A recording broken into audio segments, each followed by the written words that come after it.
1 Raja-Raja pasalnya yang ke-16.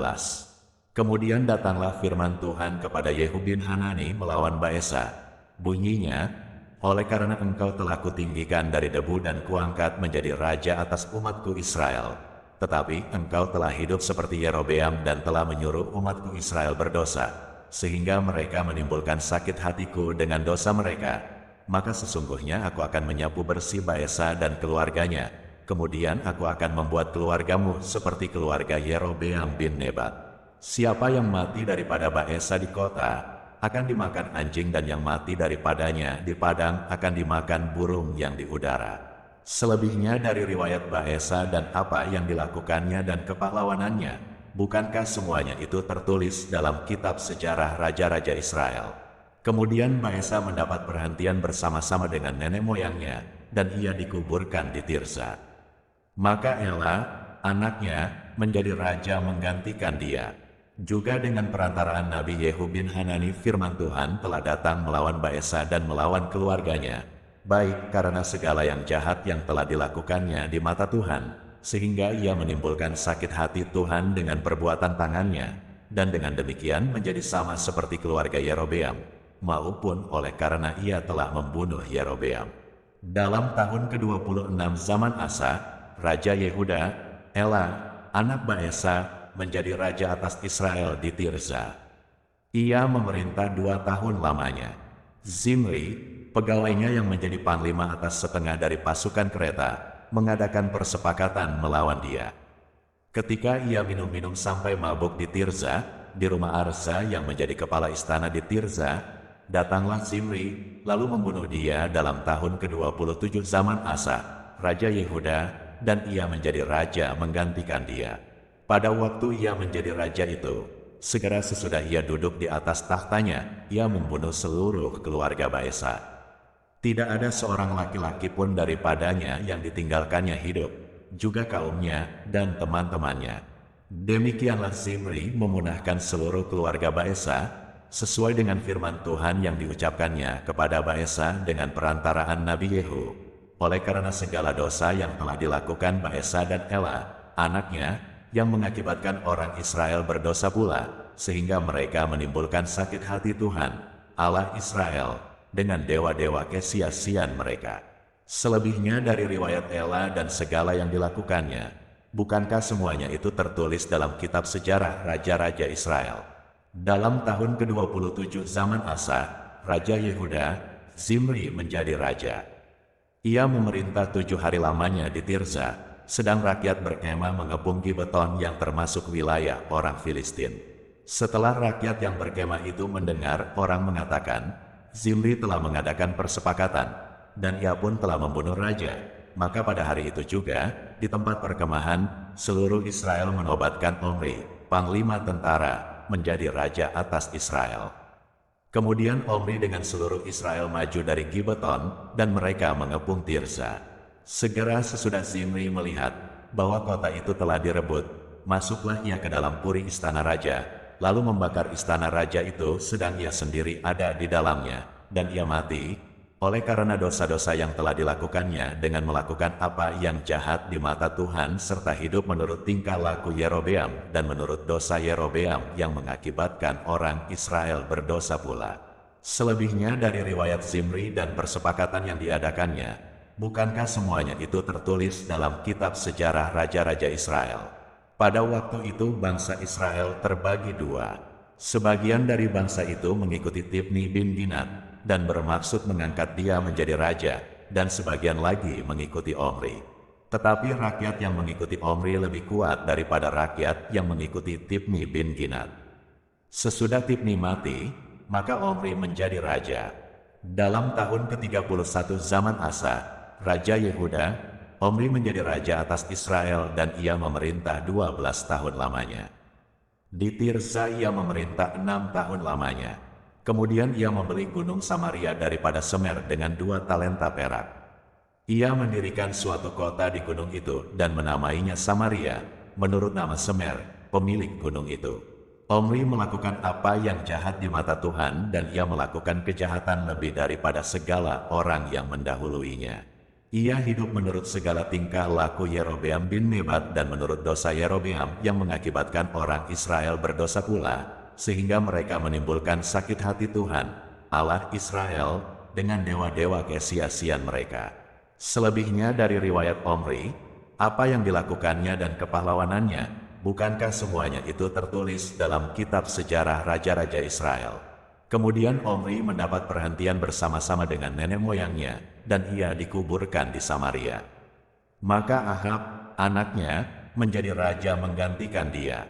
Ahab, anak Omri, menjadi raja atas Israel dalam tahun ke-38 zaman Asa, Raja Yehuda.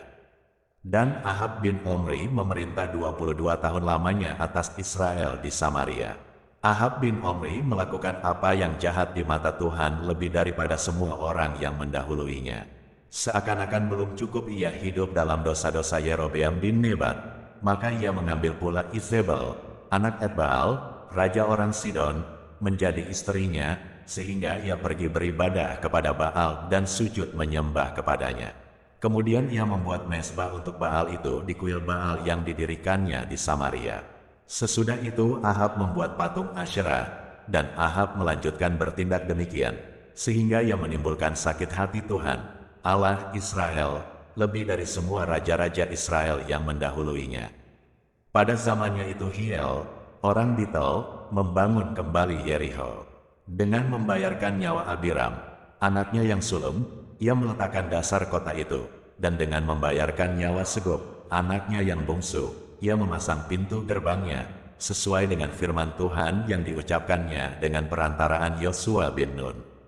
1 Raja-Raja pasalnya yang ke-17. Lalu berkatalah Elia, orang Tisbe, dari Tisbe Gilead, kepada Ahab, demi Tuhan yang hidup, Allah Israel, yang kulayani, sesungguhnya tidak akan ada embun atau hujan pada tahun-tahun ini, kecuali kalau kukatakan. Kemudian datanglah firman Tuhan kepadanya, pergilah dari sini, berjalanlah ke timur dan bersembunyilah di tepi sungai Kerit di sebelah timur sungai Yordan. Engkau dapat minum dari sungai itu, dan burung-burung gagak telah kuperintahkan untuk memberi makan engkau di sana. Lalu ia pergi dan ia melakukan seperti firman Tuhan. Ia pergi dan diam di tepi sungai Kerit di sebelah timur sungai Yordan. Pada waktu pagi dan petang burung-burung gagak membawa roti dan daging kepadanya, dan ia minum dari sungai itu. Tetapi sesudah beberapa waktu, sungai itu menjadi kering, sebab hujan tiada turun di negeri itu. Maka datanglah firman Tuhan kepada Elia, bersiaplah, pergi ke Sarfat yang termasuk wilayah Sidon, dan diamlah di sana. Ketahuilah, aku telah memerintahkan seorang janda untuk memberi engkau makan. Sesudah itu ia bersiap, lalu pergi ke Sarfat. Setelah ia sampai ke pintu gerbang kota itu, tampaklah di sana seorang janda sedang mengumpulkan kayu api. Ia berseru kepada perempuan itu, katanya, cobalah ambil bagiku sedikit air dalam kendi, supaya aku minum. Ketika perempuan itu pergi mengambilnya, ia berseru lagi, cobalah ambil juga bagiku sepotong roti. Perempuan itu menjawab, demi Tuhan, Allahmu, yang hidup, sesungguhnya tidak ada roti padaku sedikit pun, kecuali segenggam tepung dalam tempayan dan sedikit minyak dalam buli-buli. Dan sekarang aku sedang mengumpulkan 2-3 potong kayu api. Kemudian aku mau pulang dan mengolahnya bagiku dan bagi anakku. Dan setelah kami memakannya, maka kami akan mati. Tetapi Elia berkata kepadanya, janganlah takut, pulanglah, buatlah seperti yang kau katakan. Tetapi buatlah lebih dahulu bagiku sepotong roti bundar kecil daripadanya, dan bawalah kepadaku. Kemudian barulah kau buat bagimu dan bagi anakmu. Sebab beginilah firman Tuhan, Allah Israel, tepung dalam tempayan itu tidak akan habis dan minyak dalam buli-buli itu pun tidak akan berkurang sampai pada waktu Tuhan memberi hujan ke atas muka bumi. Lalu pergilah perempuan itu dan berbuat seperti yang dikatakan Elia. Maka perempuan itu dan dia serta anak perempuan itu mendapat makan beberapa waktu lamanya.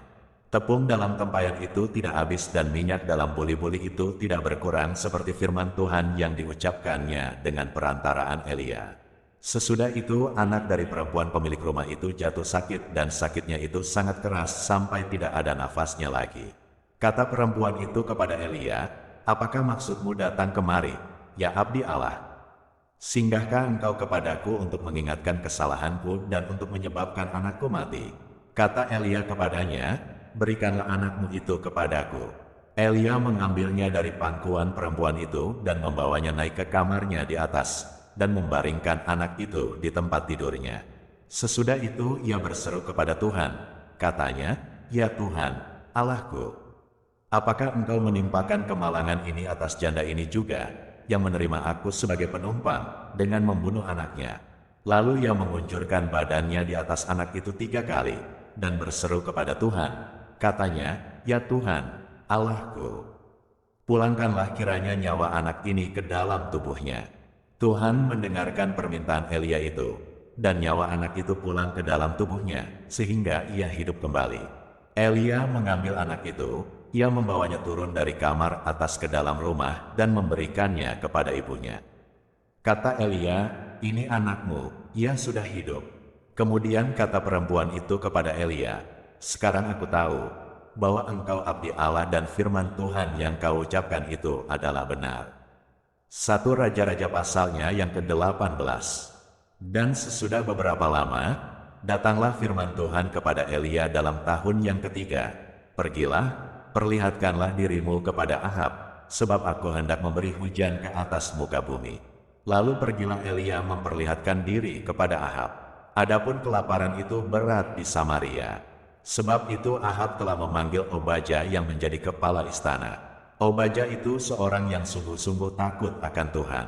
Karena pada waktu Izebel melenyapkan nabi-nabi Tuhan, Obadya mengambil 100 orang nabi, lalu menyembunyikan mereka 50 sekelompok dalam gua dan mengurus makanan dan minuman mereka. Ahab berkata kepada Obadya, "Jelajahilah negeri ini dan pergi ke segala mata air dan ke semua sungai, barangkali kita menemukan rumput, sehingga kita dapat menyelamatkan kuda dan bagal, dan tidak usah kita memotong seekor pun dari hewan itu." Lalu mereka membagi-bagi tanah itu untuk menjelajahinya. Ahab pergi seorang diri ke arah yang satu dan Obadya pergi ke arah yang lain. Sedang Obadya di tengah jalan, ia bertemu dengan Elia. Setelah mengenali dia, ia sujud serta bertanya, "Engkaukah ini, hai tuanku Elia?" Jawab Elia kepadanya, "Benar, pergilah, katakan kepada tuanmu, Elia ada." Tetapi jawab Obadya, "Apakah dosa yang telah kuperbuat? Maka engkau hendak menyerahkan hambamu ini kepada Ahab, supaya aku dibunuhnya. Demi Tuhan, Allahmu, yang hidup, sesungguhnya tidak ada bangsa atau kerajaan yang tidak didatangi suruhan tuanku Ahab untuk mencari engkau." Dan apabila orang berkata, "Ia tidak ada," maka ia menyuruh kerajaan atau bangsa itu bersumpah bahwa engkau tidak ditemukan di sana. Dan sekarang engkau berkata, "Pergilah, katakan kepada tuanmu, Elia ada." Mungkin terjadi, apabila aku sudah pergi daripadamu, Roh Tuhan mengangkat engkau ke tempat yang tidak kuketahui. Kalau aku sampai kepada Ahab untuk memberitahukannya dan engkau tidak didapatinya, tentulah ia akan membunuh aku. Padahal hambamu ini dari sejak kecil takut akan Tuhan. Tidakkah diberitahukan kepada tuanku apa yang telah kulakukan pada waktu Izebel membunuh nabi-nabi Tuhan? Bagaimana aku menyembunyikan 100 orang nabi-nabi Tuhan dalam gua, 50 sekelompok dan mengurus makanan dan minuman mereka. Dan sekarang, mengapa engkau ini berkata, "Pergilah, katakan kepada tuanmu, Elia ada." Ia pasti akan membunuh aku. Jawab Elia, "Demi Tuhan semesta alam yang hidup, yang kulayani, sesungguhnya hari ini juga aku akan memperlihatkan diri kepadanya." Lalu pergilah Obadya menemui Ahab dan memberitahukan hal itu kepadanya. Kemudian Ahab pergi menemui Elia. Segera sesudah Ahab melihat Elia, ia berkata kepadanya, "Engkaukah itu yang mencelakakan Israel?" Jawab Elia kepadanya, "Bukan aku yang mencelakakan Israel, melainkan engkau ini dan kaum keluargamu. Sebab kamu telah meninggalkan perintah-perintah Tuhan dan engkau ini telah mengikuti para Baal. Sebab itu, suruhlah mengumpulkan seluruh Israel ke Gunung Karmel, juga nabi-nabi Baal yang 450 orang itu dan nabi-nabi Asyera yang 400 itu, yang mendapat makan dari meja istana Izebel." Ahab mengirim orang ke seluruh Israel dan mengumpulkan nabi-nabi itu ke Gunung Karmel. Lalu Elia mendekati seluruh rakyat itu dan berkata, berapa lama lagi kamu berlaku timpang dan bercabang hati? Kalau Tuhan itu Allah, ikutilah Dia, dan kalau Baal, ikutilah Dia." Tetapi rakyat itu tidak menjawabnya sepatah kata pun. Lalu Elia berkata kepada rakyat itu, "Hanya aku seorang diri yang tinggal sebagai nabi Tuhan, padahal nabi-nabi Baal itu ada 450 orang banyaknya. Namun, baiklah diberikan kepada kami 2 ekor lembu jantan, biarlah mereka memilih seekor lembu, memotong-motongnya, menaruhnya ke atas kayu api, tetapi mereka tidak boleh menaruh api. Aku pun akan mengolah lembu yang seekor lagi, meletakkannya ke atas kayu api dan juga tidak akan menaruh api. Kemudian biarlah kamu memanggil nama Allahmu dan aku pun akan memanggil nama Tuhan." Maka Allah yang menjawab dengan api, "Dialah Allah." Seluruh rakyat menyahut, katanya, "Baiklah demikian." Kemudian Elia berkata kepada nabi-nabi Baal itu, "Pilihlah seekor lembu dan olahlah itu dahulu, karena kamu ini banyak. Sesudah itu panggillah nama Allahmu, tetapi kamu tidak boleh menaruh api." Mereka mengambil lembu yang diberikan kepada mereka, mengolahnya dan memanggil nama Baal dari pagi sampai tengah hari. Katanya, "Ya Baal, jawablah kami." Tetapi tidak ada suara, tidak ada yang menjawab. Sementara itu mereka berjingkat-jingkat di sekeliling mezbah yang dibuat mereka itu. Pada waktu tengah hari Elia mulai mengejek mereka. Katanya, "Panggillah lebih keras, bukankah Dia Allah?" Mungkin ia merenung, mungkin ada urusannya, mungkin ia bepergian, barangkali ia tidur, dan belum terjaga. Maka mereka memanggil lebih keras serta menoreh-noreh dirinya dengan pedang dan tombak, seperti kebiasaan mereka, sehingga darah bercucuran dari tubuh mereka. Sesudah lewat tengah hari, mereka kerasukan sampai waktu mempersembahkan korban petang, tetapi tidak ada suara, tidak ada yang menjawab, tidak ada tanda perhatian. Kata Elia kepada seluruh rakyat itu, "Datanglah dekat kepadaku." Maka mendekatlah seluruh rakyat itu kepadanya. Lalu ia memperbaiki mezbah Tuhan yang telah diruntuhkan itu. Kemudian Elia mengambil 12 batu, menurut jumlah suku keturunan Yakub. Kepada Yakub ini telah datang firman Tuhan, "Engkau akan bernama Israel." Ia mendirikan batu-batu itu menjadi mezbah demi nama Tuhan dan membuat suatu parit sekeliling mezbah itu yang dapat memuat 2 sukat benih. Ia menyusun kayu api, memotong lembu itu dan menaruh potongan-potongannya di atas kayu api itu. Sesudah itu ia berkata, "Penuhilah 4 buyung dengan air, dan tuangkan ke atas korban bakaran dan ke atas kayu api itu." Kemudian katanya, "Buatlah begitu untuk kedua kalinya." Dan mereka berbuat begitu untuk kedua kalinya. Kemudian katanya, "Buatlah begitu untuk ketiga kalinya." Dan mereka berbuat begitu untuk ketiga kalinya. Sehingga air mengalir sekeliling mezbah itu, bahkan parit itu pun penuh dengan air. Kemudian pada waktu mempersembahkan korban petang, tampillah Nabi Elia dan berkata, "Ya Tuhan, Allah Abraham, Ishak dan Israel, pada hari ini biarlah diketahui orang bahwa Engkaulah Allah di tengah-tengah Israel dan bahwa aku ini hamba-Mu dan bahwa atas firman-Mu lah aku melakukan segala perkara ini. Jawablah aku, ya Tuhan, jawablah aku, supaya bangsa ini mengetahui bahwa Engkaulah Allah, ya Tuhan, dan Engkaulah yang membuat hati mereka tobat kembali." Lalu turunlah api Tuhan menyambar habis korban bakaran, kayu api, batu dan tanah itu, bahkan air yang dalam parit itu habis dijilatnya. Ketika seluruh rakyat melihat kejadian itu, sujudlah mereka serta berkata, "Tuhan, Dialah Allah.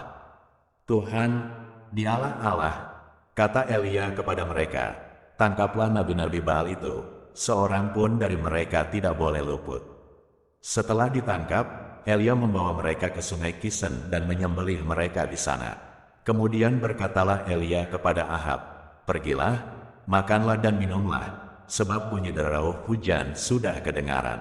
Lalu Ahab pergi untuk makan dan minum. Tetapi Elia naik ke puncak gunung Karmel, lalu ia membungkuk ke tanah, dengan mukanya di antara kedua lututnya. Setelah itu ia berkata kepada bujangnya, "Naiklah ke atas, lihatlah ke arah laut." Bujang itu naik ke atas, ia melihat dan berkata, "Tidak ada apa-apa." Kata Elia, "Pergilah sekali lagi." Demikianlah sampai 7 kali. Pada ketujuh kalinya berkatalah bujang itu, "Wah, awan kecil sebesar telapak tangan timbul dari laut." Lalu kata Elia, "Pergilah, katakan kepada Ahab, pasang keretamu dan turunlah, jangan sampai engkau terhalang oleh hujan." Maka dalam sekejap mata langit menjadi kelam oleh awan badai, lalu turunlah hujan yang lebat. Ahab naik kereta lalu pergi ke Yizreel. Tetapi kuasa Tuhan berlaku atas Elia. Ia mengikat pinggangnya dan berlari mendahului Ahab sampai ke jalan yang menuju Yizreel.